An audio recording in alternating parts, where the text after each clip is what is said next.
آپ کیا مثال بن سکیں گے آپ کی اولاد کے لیے؟ یہ مت سمجھیے اولاد کی تربیت میں یہ بات ہے کہ زبان سے کہہ دو کہ پانی سیدھے ہاتھ سے پی لو، زبان سے کہہ دو کہ کھانا سیدھے ہاتھ سے کھا لو، یہ تو تربیت کا ایک ادنا حصہ ہے۔ لیکن حقیقت میں عزیز دوستو، تربیت اولاد کی اس موقع پر ہوتی ہے جب آپ کا عمل اولاد کے سامنے ظاہر ہوتا ہے، جب آپ کے گھر پر مصیبتیں آتی ہیں، جب آپ کے آفیسوں پر مصیبت آتی ہے، تو عزیز دوستو کیا صبر کا پیغام تم اولاد کو دیتے ہو؟ کیا دین پہ ثابت قدمی کا پیغام تم اولاد کو دیتے ہو؟ عزیز دوستو پیغام دیکھا جائے گا۔ قرآن مجید اٹھا کر دیکھیے کہ زمانے کے لوگوں نے آئندہ زمانے کے لوگوں کے لیے علم کا کیسے کام کیا ہے، کہ کیسی قربانیاں دی ہیں، کہ خندق والے اصحاب الاخدود، قرآن مجید میں اللہ نے کہا ایک نوجوان بچہ جو جادوگر کے پاس جاتا تھا بادشاہ کے اور جادو سیکھتا تھا، جادوگروں کا زمانہ تھا، لیکن جب وہ جادو سیکھ کے گھر کو پلٹتا تھا راستے میں ایک عالم سے ملاقات ہوتی تھی، ایک علم والے سے ملاقات ہوتی تھی، علم سیکھتے بیٹھ جاتا تھا،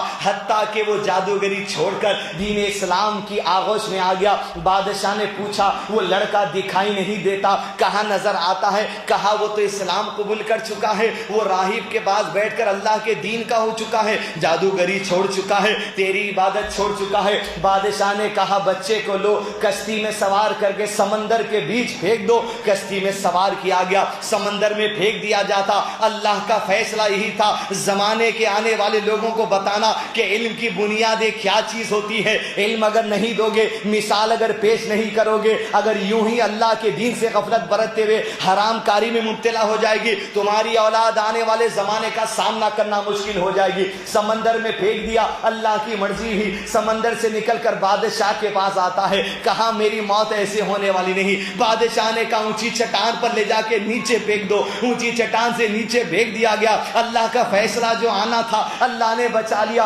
دوبارہ دربار میں گیا، زمانے کے لوگوں کی تیاری کرتا ہے، علم کی تیاری کرتا ہے، پیغام پیش کرتا ہے، کہا میں ایسے مرنے والا نہیں، اگر مجھے مارنا ہے ایک علم کی ضرورت ہے، تیر لے لئیے میری اور بسم اللہ کہہ کر اللہ کا نام لے کر اللہ کے نام سے مجھے گلے پر تیر چلا، جب دیکھ میری موت ہوگی۔ بادشاہ نے کہا منظور ایسے ہی کروں گا، لیکن بچے نے کہا میری شرط یہ ہے تیرے سارے زمانے کے لوگوں کو جمع کر لینا، تو نے فتنے میں مبتلا کر دیا ہے، اس زمانے کے لوگوں کو جمع کر لے۔ ایک میدان میں اونچائی پر مجھے چڑھا، جمع کر لیا گیا، اونچائی پر چڑھایا گیا، بادشاہ کے ہاتھ میں تیر، بسم اللہ اس بچے کے رب کے نام سے تیر چلاتا ہوں، اللہ کے دین پر عمل کرتے ہوئے۔ عزیز دوستو جیسے تیر چلایا گلے میں تیر اترا، بچہ وہی مر گیا۔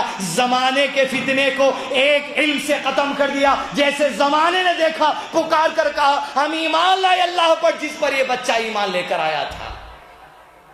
عزیز دوستو علم یہ چیز ہے، زمانے کے لوگوں کے لیے پیغام دیتے چلے جانا، دین کی بنیادیں مضبوط کر دینا۔ اسلامی اسکول میں آپ کے بچے پڑھتے ہیں، حملہ کر دو اسلامی اسکول پر جا کر کہ یہ 2-4 سورے پڑھا کر یہ ہزاروں لاکھوں روپے کی فیس وصول کرنا نہیں، دین سینے میں اتارنے تمہارے پاس بھیجا گیا، لیکن اسلامی اسکول قابل نہیں ہے، نکال کے مدارس بچوں کو بھیجا دیجئے۔ اور عزیز دوستو ہر گھر میں کم سے کم ایک عالم کورس کے لیے بچے کو نکلنا چاہیے، ایک بچہ تیار ہونا چاہیے۔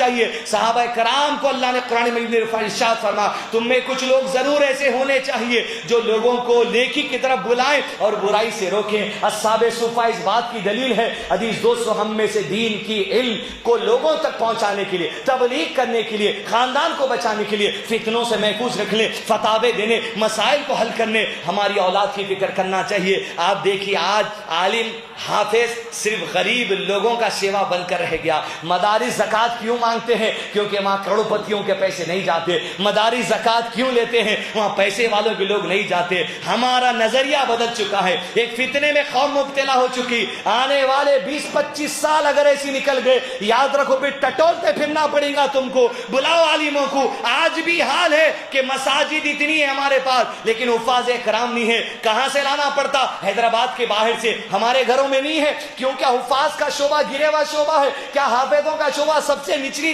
طبقے کا ہے؟ عزیز دوست نظریہ چھوڑنا پڑے گا۔ حفاظ ہمارے گھروں میں سے، علماء ہمارے گھروں میں سے اگر نہیں نکالیں گے تو آپ کی نسل یہی بنجر زمین ہو جائے گی۔